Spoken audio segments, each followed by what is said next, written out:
en composant le 613-521-2323 par courriel sur Facebook et Twitter.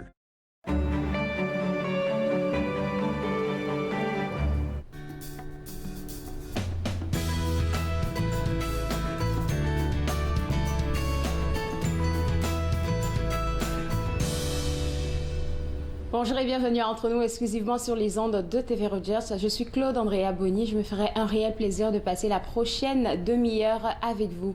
Aujourd'hui à l'émission, on va s'intéresser à 3 nouvelles parutions aux auditions Interlignes avec Lisanne Réau-Leblanc. On va aussi discuter avec le professeur Yves Gingras, professeur au département d'histoire de l'UQAM. Avec lui, on va parler d'une enquête approfondie sur le rapport entre les médias et le monde scientifique. Et tout de suite, pour commencer, on va discuter avec notre conseiller financier Cédric Larigaldi. Et aujourd'hui, tu as dit qu'on allait parler de l'impact des élections aux États-Unis sur les marchés. Franchement, qu'est-ce que tu as à nous dire là-dessus? Alors, en tout cas, bonjour. Ça fait un très plaisir de te voir comme d'habitude. Donc, plusieurs analystes avaient annoncé des changements probablement importants sur les marchés financiers si Biden passait, alors qu'on annonçait plutôt des marchés intéressants et corrects si Trump restait. Pourquoi? Parce que Trump a fait une déréglementation aux États-Unis, ce qui permet à beaucoup d'entreprises de faire un peu ce qu'elles veulent et donc d'engendrer des fonds plus importants que d'autres. Biden, lui, veut changer plusieurs choses. Donc, c'est sûr qu'il veut avoir moins d'émissions, un carbone neutre, les taxes sur les corporations qu'il veut revoir. Ouais. Et puis, bien sûr, revoir l'ALENA, qui est l'accord entre les États-Unis, le Canada et le Mexique, parce que il n'aime pas trop ce qui s'est passé. Cependant, étant donné que pour l'instant, le Sénat est toujours aux mains des républicains, même si on attend encore des informations, et que Biden n'est toujours pas président des États-Unis. On en saura ça un peu plus dans quelques mois officiellement, c'est ça. Pour l'instant, il y a un statu quo. Donc même si Biden passait, vu qu'il n'a pas le Sénat pour le moment, ça pourrait changer au mois de janvier puisqu'il y a des élections, il pourrait récupérer 2 sièges. Donc, pour l'instant, il n'y a pas de grande réforme qu'on annonce, ce qui veut dire pas de grosses vagues, pas de gros changements, et les marchés n'aiment pas avoir des vagues, n'aiment pas avoir d'incertitude. Les marchés aiment bien avoir une ligne sur au moins quelques mois. Donc ça, pour l'instant, pas de gros impacts sur les marchés financiers. Pas de gros impacts, mais quand tu parles d'incertitude, là, je ne pense pas que c'est quelque chose que les investisseurs aiment entendre. Non, là c'est sûr. On a encore eu hier Monsieur Trump qui dit non, moi pour l'instant j'ai pas perdu. Donc c'est pour ça que certaines autres annonces, comme on a eu lundi sur les informations de la Covid, avec un vaccin prometteur qui marcherait à 90%, qui serait probablement accessible à la fin 2020 pour l'achat et à la distribution sur 2021. Donc c'est sûr, des gens comme toi et moi en bonne santé, on ne l'aurait pas avant fin 2021, parce que ça serait d'abord les gens à risque, l'armée, et puis tout ce qui sont les gens de première ligne qui seraient vaccinés. Est-ce qu'en ce moment-là, parce que tu parles d'entreprises pharmaceutiques et tout, est-ce qu'on peut investir là-dedans? Oui, c'est sûr que les derniers mois ont été très forts sur les secteurs de la santé et de la technologie, parce que c'est ce qui se passe en ce moment. Oui. C'est le fameux, on parle des marchés en V, des marchés en W, ce qui veut dire des baisses ou des hausses. Et là, on a un nouveau système qu'on appelle le système en K. Ça veut dire que le marché est poussé uniquement avec quelques compagnies. Et par contre, le reste de l'économie en chute libre. C'est-à-dire qu'on a les marchés qui sont dans le vert, pratiquement au même niveau qu'on était début mars, en sachant qu'on a 10% de gens qui sont au chômage, de nombreuses petites entreprises qui sont en train de fermer, un milieu du tourisme en chute complète, et pourtant on est dans le vert. Donc c'est ça un petit peu ce qu'on est en train de voir. Par contre, il faut faire attention de ne pas tout mettre les œufs dans le même panier, parce que ça va fonctionner. Donc même si on a une grosse hausse lundi, on pourrait avoir une chute catastrophique dans 15 jours, parce qu'on s'aperçoit que le vaccin ne sera pas accessible de la bonne façon, par exemple. Ok, ça aussi, ben, on va essayer d'être positif là. Et puis là, tu sais, la question qui me vient tout de suite quand tu parles de hausse, de baisse, c'est les taux d'intérêt. Parce que 2021 est vraiment à nos portes, là, c'est dans quelques semaines. Qu'est-ce qui va se passer? J'ai cru voir qu'on annonce une année de croissance, malgré qu'est-ce qui se passait en 2020. Oui. Donc c'est sûr que on est plutôt positif sur les, on va dire, 3 à 5 ans. Donc si quelqu'un investit, et puis on est plutôt sur du moyen à long terme, donc moyen terme c'est 5 ans, long terme c'est 10 ans et plus, on devrait sortir de tout ça avec des chiffres positifs. Mais les taux d'intérêt, par exemple la Banque du Canada, on est toujours à 25, qui est très très bas, et n'annonce pas une hausse de ce taux avant au moins 2023, peut-être même 2024. Donc c'est très bon si on veut emprunter de l'argent, l'achat d'une maison, payer ses dettes plus rapidement avec des lignes de crédit ou des choses comme ça. Cependant, un taux d'intérêt bas, de l'autre côté, les marchés ont de la difficulté. Donc de ce côté-là, on n'a pas d'augmentation de la Banque du Canada avant au moins 2-3 ans, peut-être même plus. C'est un petit peu trop tôt pour répondre parce qu'on a besoin de savoir si le vaccin 1 va fonctionner et 2, si grâce à ça, on va pouvoir sortir de la Covid ou pas. OK, dans ce temps-là, oui, c'est bon parce que même moi-même à la banque, là, j'ai eu des courriels qui me disaient si vous avez besoin de quoi que ce soit. En fait, ils font tellement d'ajustements là que tu as l'impression que tout est facile, mais je sens un piège là parce que sorti de là, ça va être plus serré. Eh ben, c'est toujours pareil, c'est-à-dire que si votre taux d'intérêt aujourd'hui, on va dire, allez, il est de 1%, vous dites, ok, j'ai une carte de crédit à payer à 29%, je vais aller chercher de l'argent. Mais si vous ne payez pas ça tout de suite, vous laissez ça 3, 4, 5 ans et qu'on revienne à des taux normaux, c'est-à-dire une ligne de crédit, on est entre 4 et 8%, là, on va dire, oh là là, mais je ne peux plus la payer. Oui, et votre salaire, lui, il ne va pas augmenter avec les taux d'intérêt. Votre salaire, il va rester plus ou moins là où il est. Donc, il faut faire attention. C'est un avantage, mais il faut continuer à discuter avec son agent financier pour ne pas oublier que c'est toujours une dette. Oui, c'est d'ailleurs pour ça qu'on demande au gouvernement de faire attention sur l'aide, que ce soit les États-Unis. En 2021, les grandes puissances, que ce soit la Chine, le Japon, les États-Unis, le Canada, ont dépensé 16 milliards de dollars pour relancer l'économie en 2021 seulement. Il va falloir repayer à un moment donné. Mais c'est ça. Et puis, donc, faut vraiment s'ajuster en ce moment-là. Si tu devrais donner des conseils à des personnes qui pensent à investir, dans quel domaine qu'ils devraient se lancer en ce moment? Très, très bonne question et réponse compliquée. Pourquoi? Parce que c'est comme si on me demandait,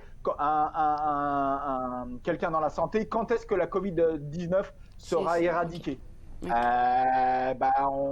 Donc, je dirais rapidement, être diversifié le plus possible. Il y a à peu près 10 secteurs d'activité dans les investissements. Les biens de consommation, la technologie, les services financiers, les matériaux de base, les immobiliers, etc. Soyez diversifiés au maximum. Revoyez votre plan très souvent, peut-être aux 2 mois même, parce que tous les 2 mois, tout peut basculer d'un côté que de l'autre. Ne pas oublier que les 3 domaines où on ne paye pas de taxes au Canada en investissement, maison principale, lorsque vous revendez votre maison principale, vous ne payez pas d'impôt. Le CELI, qui est le TFSA en anglais, ou le CELI, lorsque vous investissez, vous ne payez pas d'impôt. Et les assurances vie permanentes, où il y a un investissement à l'intérieur, vous pouvez récupérer de l'argent de l'investissement avec un minimum d'implication au niveau des impôts. Donc, bien voir, bien discuter quels sont vos objectifs. Et puis être patient aussi, je pense. Là, la patience, là, si c'est sur du court terme, on se met de côté et on prend très peu de risques. Encore une fois, de 3 à 5 ans, on va sortir. Il va y avoir de très, très bonnes journées. Ouais. Comme lundi, on a eu pratiquement un 6-7% en une journée. On va avoir aussi des mauvaises journées avec un -2, -3 qui peuvent arriver en 24 heures. Merci beaucoup, Cédric. Bon week-end à toi. À toi aussi et merci encore. Merci. Alors, pour vous autres à la maison, si vous voulez rentrer en contact avec notre conseiller financier, je vous inviterai à visiter le www.espirewealth.ca. C'est là qu'il se fera le plaisir de vous prendre en charge. Maintenant, je vais m'intéresser à une étude qui a été faite, une enquête même approfondie qui a été faite sur la relation entre les médias et le monde scientifique. Et pour en parler, le professeur historien et sociologue, M. Yves Gingras. Et la première question que j'ai envie de vous poser, l'enquête porte sur on les appelle les artisans francophones canadiens et québécois de l'information. C'est qui qu'on vise quand on parle d'artisans? OK. On parle d'artisans, on vise l'ensemble des gens qui travaillent dans ces milieux. On peut résumer en disant que c'est des journalistes. Mais quand on prend le mot journaliste, on a l'impression que c'est uniquement des gens comme vous qu'on voit à la télé ou qu'on entend à la radio. Or, derrière vous, il y a des gens qui décident qui inviter. Il y a des recherchistes, il y a des pupitreurs qui décident les titres. Donc, on voulait faire ressortir le fait que les nouvelles scientifiques passent par un filtre qu'on a tendance à oublier, qui est celui des artisans du journaliste qui voient les priorités, qui disent aujourd'hui on va parler de telle chose, aujourd'hui on va inviter Gingras et non pas Raël.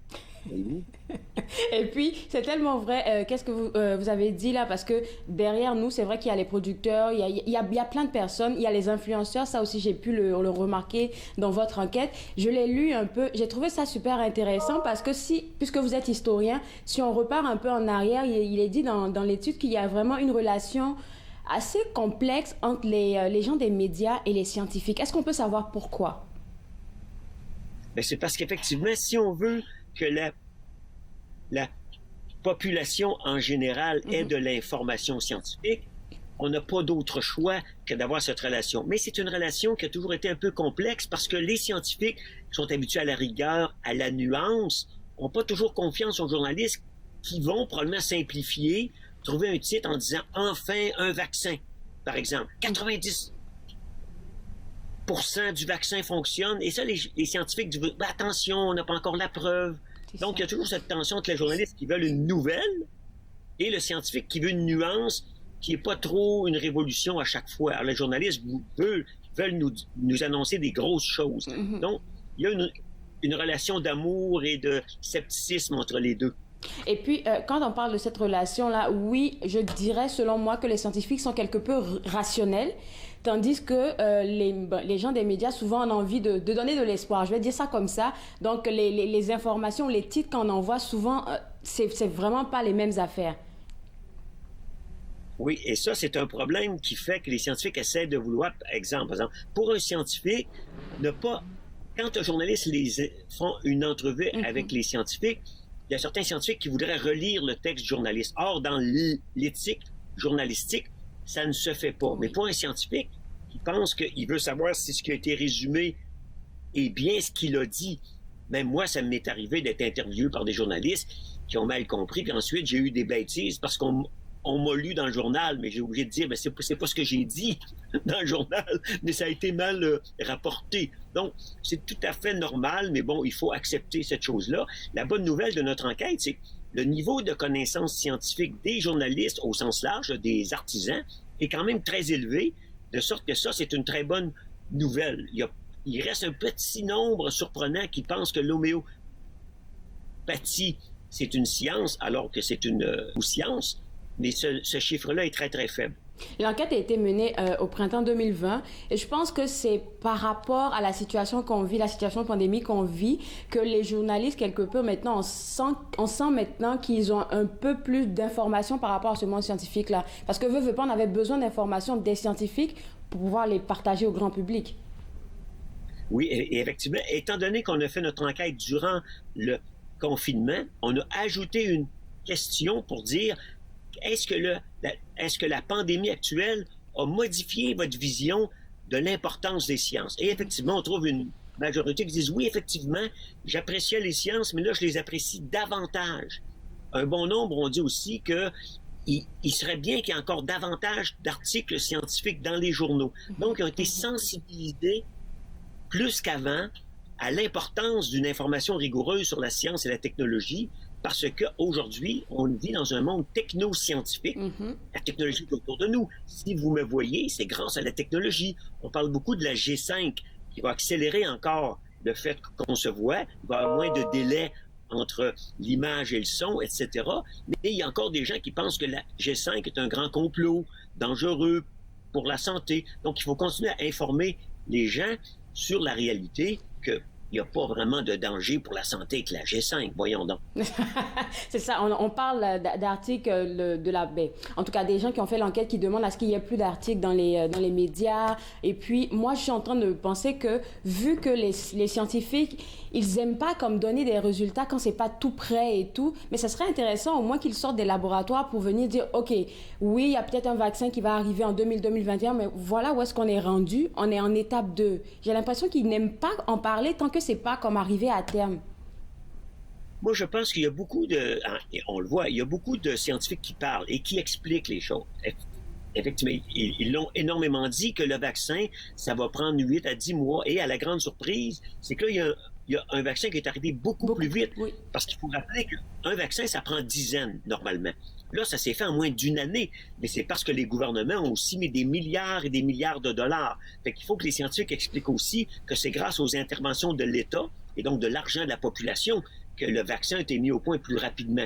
Ce qui veut dire que les journalistes aujourd'hui doivent garder l'œil beaucoup plus ouvert sur le taux de profit que ces compagnies-là vont essayer de faire en distribuant le virus à travers le monde. Donc, il faut aussi rester vigilant. Et on est frappé dans les réponses que les journalistes restent critiques face aux sciences pour s'assurer que oui, le vaccin est là, mais de ne pas oublier de dire qui va faire du profit avec ça. C'est nous qui avons payé avec nos taxes la plupart de la recherche et développement qui a amené à ces vaccins-là. Il y en a un, mais il va y en avoir encore 3-4 autres dans les mois qui viennent.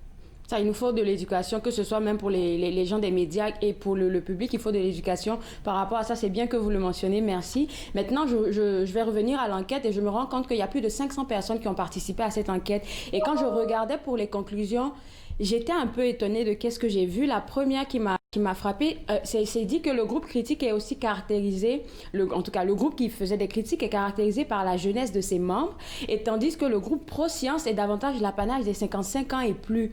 J'étais comme, ça se peut pas, parce que je sais que la jeunesse est très engagée comme pour tout ce qui est scientifique et tout. Ben, j'étais vraiment étonnée.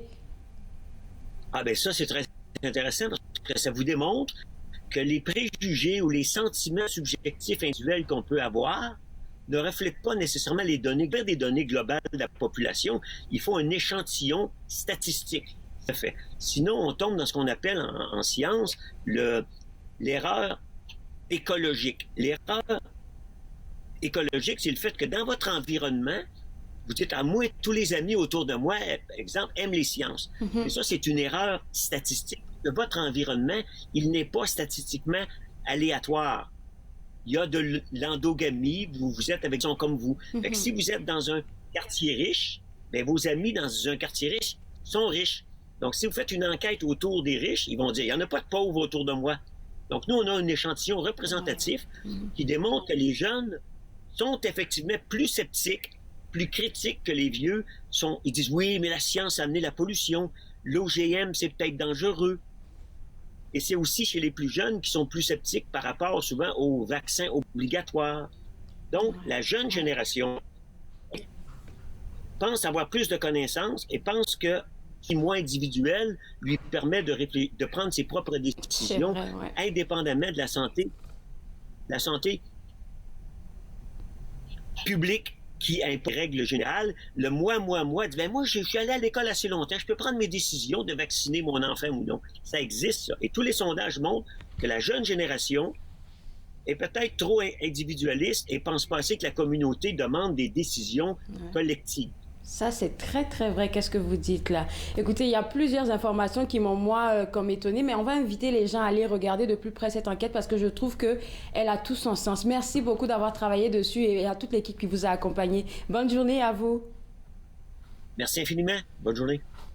Alors, pour vous autres à la maison, si vous avez envie de voir cette enquête-là, je vous inviterai à visiter le www.cirst2.openom.ca. C'est le site web qui s'affiche maintenant à l'écran. C'est une très belle enquête. Je vous invite vraiment à aller la voir. Maintenant, je vais m'entretenir avec Lisanne Réau-Leblanc qui me parlait tantôt du Salon du livre de Montréal qui débute aujourd'hui. Oui, tout à fait. Donc, le Salon du livre qui est dans une édition un peu différente cette année à cause de la COVID, évidemment. Donc, on n'aura pas de bain de foule cette fois-ci. On n'aura pas de passage dans notre kiosque. Donc, c'est vraiment différent. Nous, l'Interligne, on envoie... en fait, on a choisi 3 auteurs là, qui ont publié récemment. Mishka Lavigne qui a publié Copeaux, Charles-Étienne Ferland qui a publié le roman Métamorphose, et puis Éric Mathieu qui est professeur à l'Université d'Ottawa en linguistique qui a publié un roman jeunesse, Capitaine Boudu et les enfants de la Cédille. Donc, ces 3 auteurs-là vont être disponibles pour des rencontres virtuelles pendant la fin de semaine. Il suffit, dans le fond, d'aller sur salondulivre.com, salondulivre-de-Montréal.com, et puis c'est facile donc de réserver une rencontre virtuelle avec les auteurs.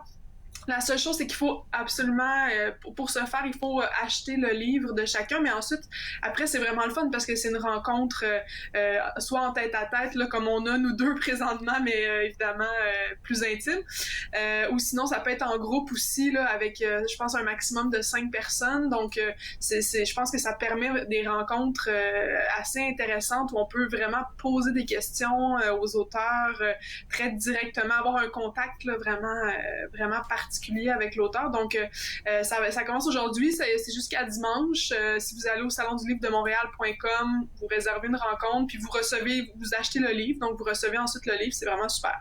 Pas besoin de se déplacer. Moi, je pense justement, mais c'est une belle formule parce que imagine que je puisse avoir une rencontre, par exemple, avec Éric Mathieu que j'ai envie de rencontrer, ça sera un 1 à 1 comme on le fait en ce moment, ou même si c'est 5 personnes, on a le temps de regarder les personnes et puis d'avoir une vraie discussion. Le salon, oui, c'est bon, on peut rencontrer plein de monde, mais souvent, il y a des gens qui sont impatients, donc tu es obligé de terminer vite avec l'un pour donc là, je pense que c'est une belle formule. Là.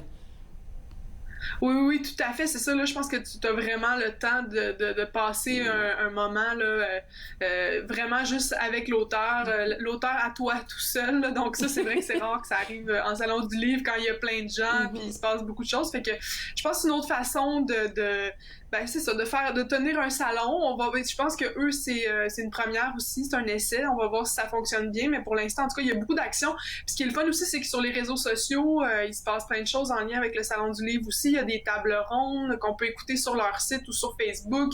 Même, il y a je pense, sur IGTV, là, sur Instagram.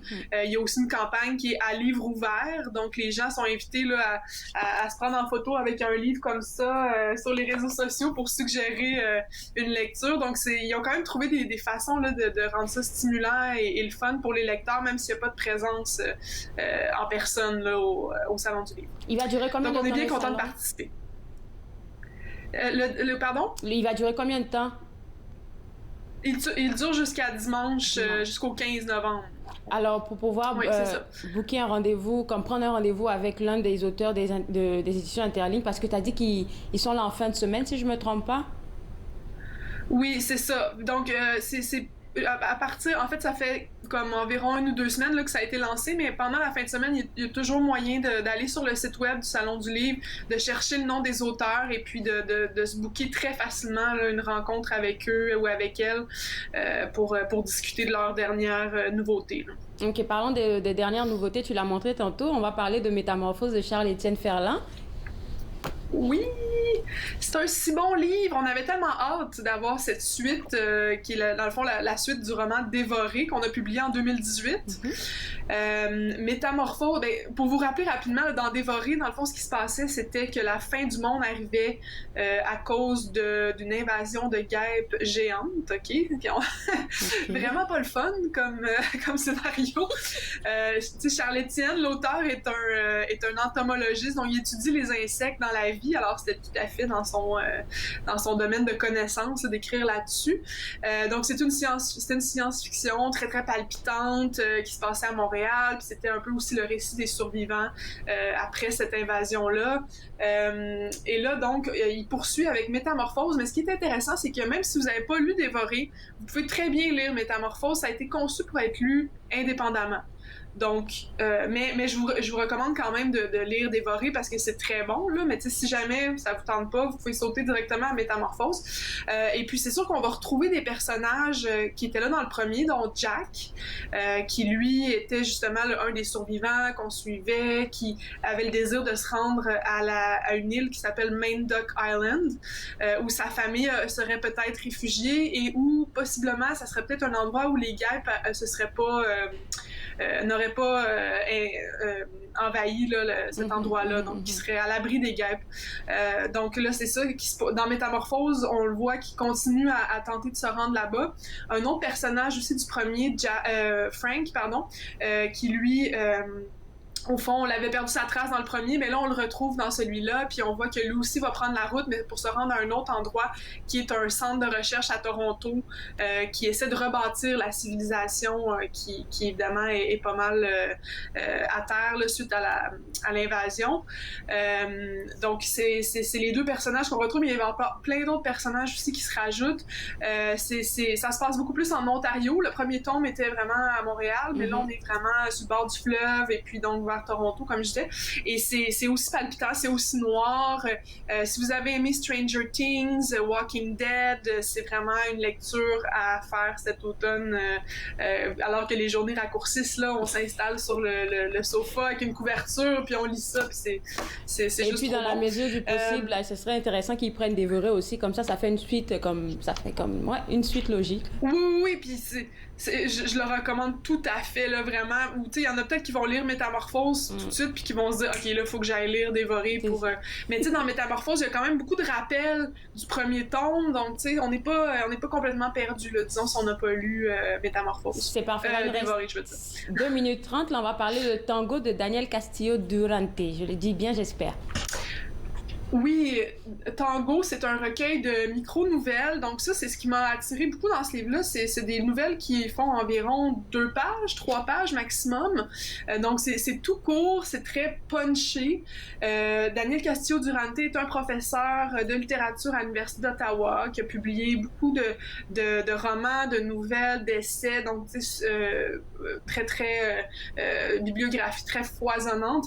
Et puis donc dans ce livre-là, ce qui est intéressant, c'est que c'est ça, en de très courts textes, il évoque là, il nous fait voyager en fait énormément. Tu sais, ça se passe beaucoup, je dirais, dans les Amériques, donc autant Amérique du Nord, Amérique centrale, Amérique du Sud, mais on va aussi plus loin que ça. On va en Chine, on va en Espagne. Tu sais, c'est des personnages qui sont confrontés au fond à la morsure, à la douleur de l'exil. C'est des personnages qui se promènent, qui sont déstabilisés, qui sont loin de chez eux.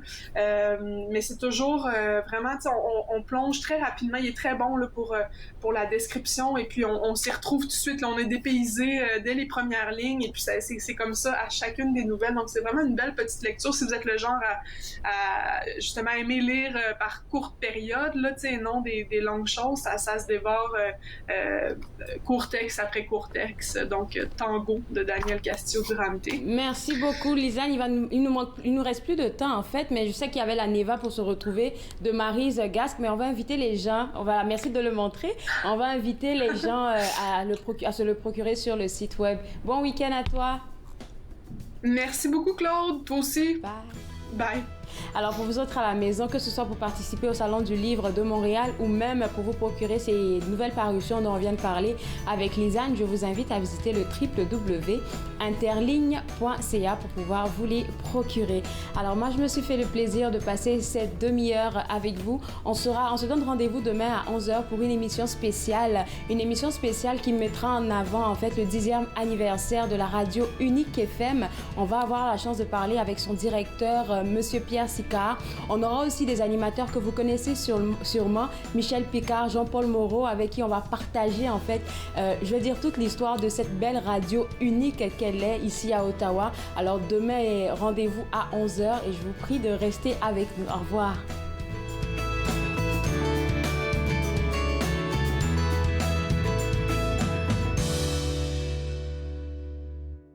Faites-nous part de vos commentaires en composant le 613-521-2323 par courriel sur Facebook et Twitter.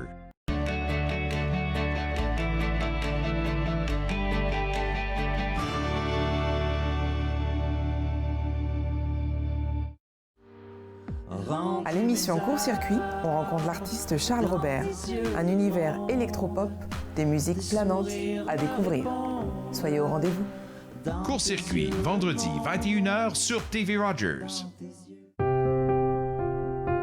Les commerces, les restaurants et les services locaux d'Ottawa font partie importante de notre tissu urbain. Nous pouvons les aider en ces temps difficiles. Commandez chez eux en ligne, achetez des chèques cadeaux à utiliser plus tard, commandez des repas à emporter ou à livrer, démontrez votre soutien sur les réseaux sociaux. S'il vous plaît, faites-le aujourd'hui.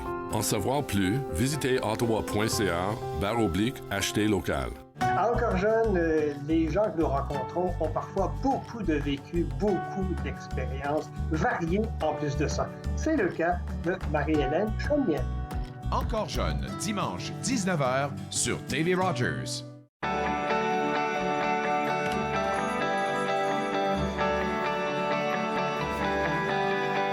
Vous regardez TV